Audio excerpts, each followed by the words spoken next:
Hello, I'm Courtney Wertherman, and this is my ISI 1 video. It's my mock video. Hope you enjoy it. Okay, so today our critique is 22A.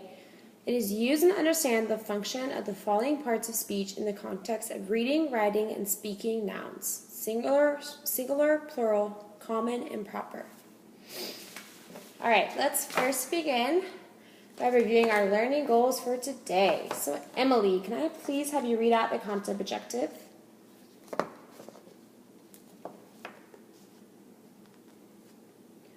Awesome. Okay, Carlos, can you please read out to us the language objective? Great. Okay, so our content objective today is I can identify 4 types of nouns. And our language objective is I will orally define what nouns are, and I will explain by writing why nouns are important to our language. Okay, so let's get started. As you can see on the paper, I have 3 different sentences. The first sentence are, everybody read it with me. There are 2 puppies. Let me see. Emilio, what is the sentence about? Good. It's about the 2 little puppies, the 2 cute puppies. So the sentence is about the puppies. Okay, let's orally read it out again. The second sentence. Ready and go. McDonald's tastes good. Clarissa, what tastes good in this sentence? McDonald's. There you go. Good job. Okay, last one. One more time. We're going to orally read it together. California is beautiful. Lorenzo, what location is beautiful?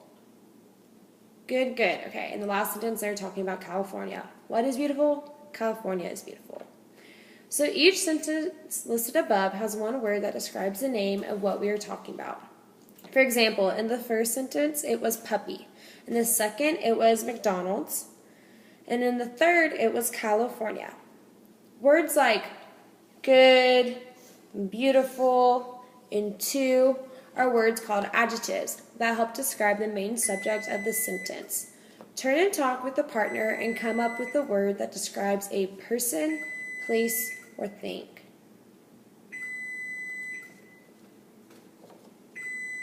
Awesome, Enrique, I heard you say it. A noun is a part of speech that describes the person, place, or thing. Okay, so here's our definition so far. We have a noun is a person, place, or thing.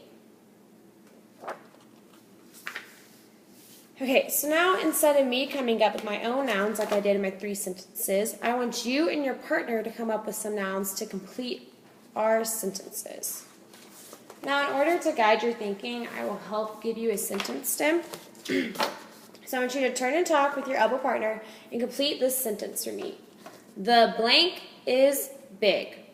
I'm going to give you each 30 seconds to come up with something. Use your big 3rd grader brain. Come up with a noun. Okay, Gabriella, what did you come up with? Awesome. So Gabriella said the fish is big.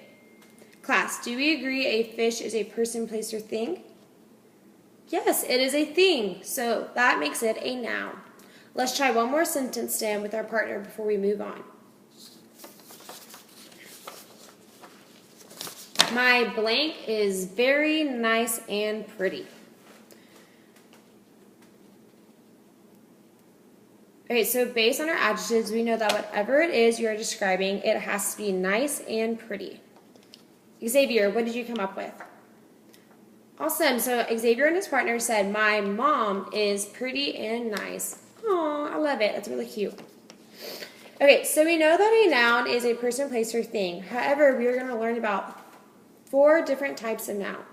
So let's first compare. Okay, so what do you notice about the sentences on the left versus sentences on the right?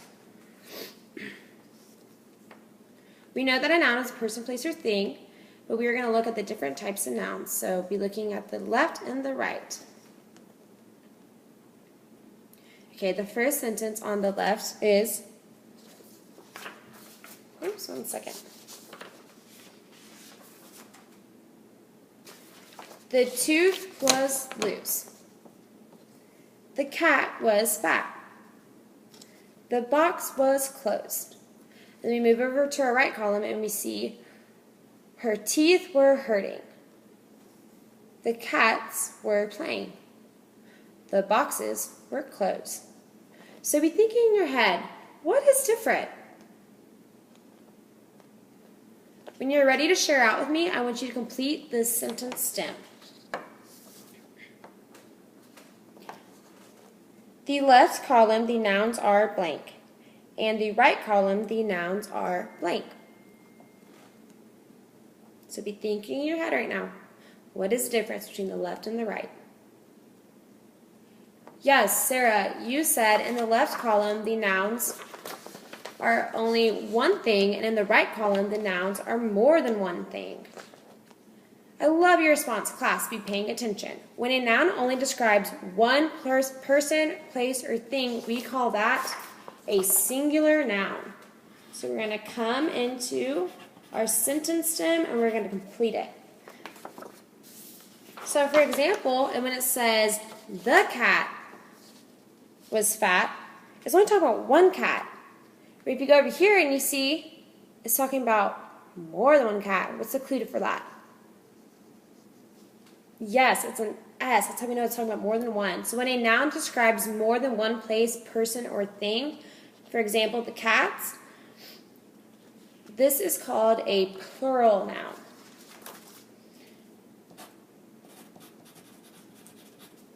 Okay, so as a review, Enrique, what is a plural noun? Awesome. It's when it's talking about more than one person, place, or thing. Okay, so tell your table group the singular nouns in the left column and the plural nouns are in the right column.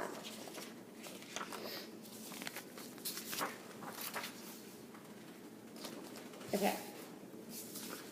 So let's look back at our definition of a noun so far. We have a noun is a person, place, or thing. Can we add to it? Yeah. What should we add to it? I love it. Okay, so we're going to add a noun is a person, place, or thing. We're going to say it can be singular or plural.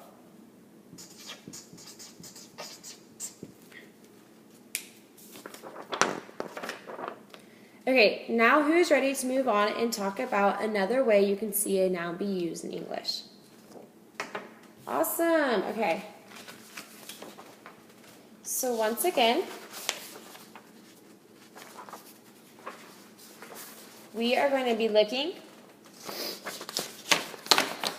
at the left column and the right column.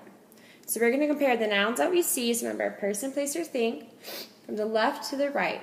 So the first sentence is, the dog is fluffy. A cookie sounds good to eat. Let's go to the city. Moving over to the right column.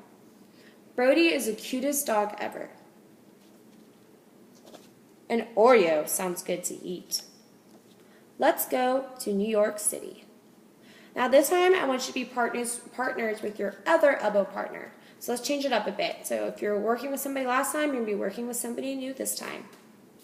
And then once again, I have a sentence stem for you.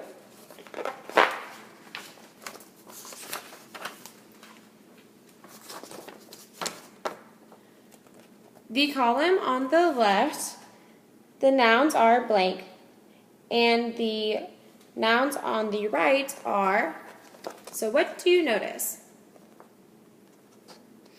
Good. As I walked around, I heard a pair say that the nouns from the left column are more broad, and the nouns on the right are way more specific. Show me with a thumbs up if you agree with them, or a thumbs down if you disagree. Okay, awesome. They were correct.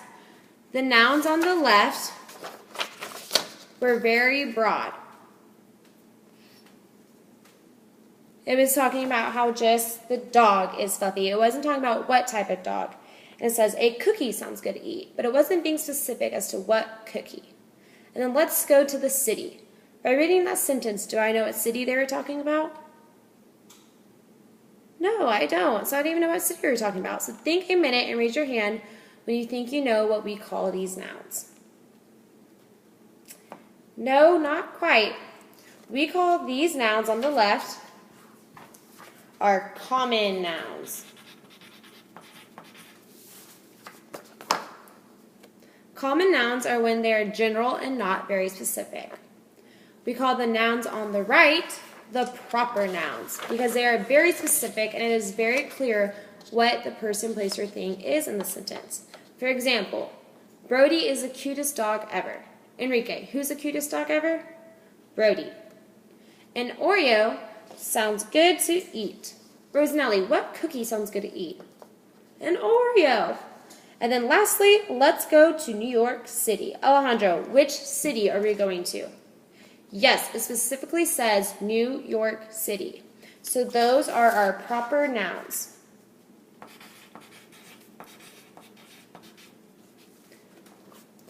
Talk with your partner about something you notice about the proper nouns in the right column. Rosanelli, awesome. Rosanelli noted that the proper nouns all have a capital letter. That is very important whenever you're writing about a proper noun. For example, like the name tags on your desk, you can look at it. Okay, is it capital? Yes, do you know why it's capital?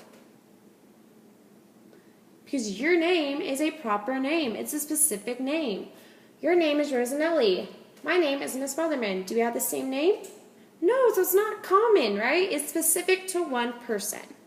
Also think about, for another example, if you're talking about a restaurant, would we capitalize the first letter in the restaurant? Yes, we would say, Alamo Cafe has good tortillas. We would capitalize Alamo Cafe, and why we capitalize our proper nouns is because it shows respect to the noun. So let's go back one last time and add it to your definition. Oops.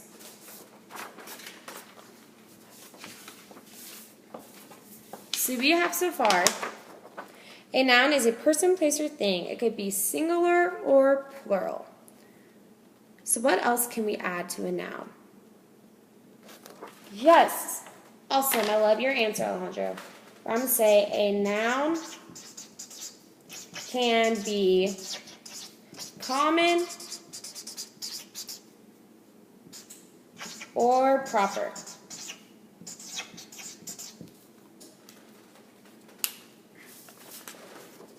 Okay, so this is our final definition that we have today. Lastly, as we close this lesson, I want you to write a brief paragraph, so 3 to 5 sentences, explaining why nouns are so important to our language. And once again, if you need a sentence stem, I have it for you. So you should start off your paragraph by saying, nouns are important to our language because ... So fill in the blanks. I want you to be thinking in your head. And then once you're done with that, I want you to turn and talk with your table groups, discuss your answers, and then you're going to turn your paper into me. Okay, so thank you all so much for participating and responding, and I hope we understand a little bit more what nouns are. Because remember, they're not just person, place, or thing. There's specific kinds of nouns. So thank you all so much for watching.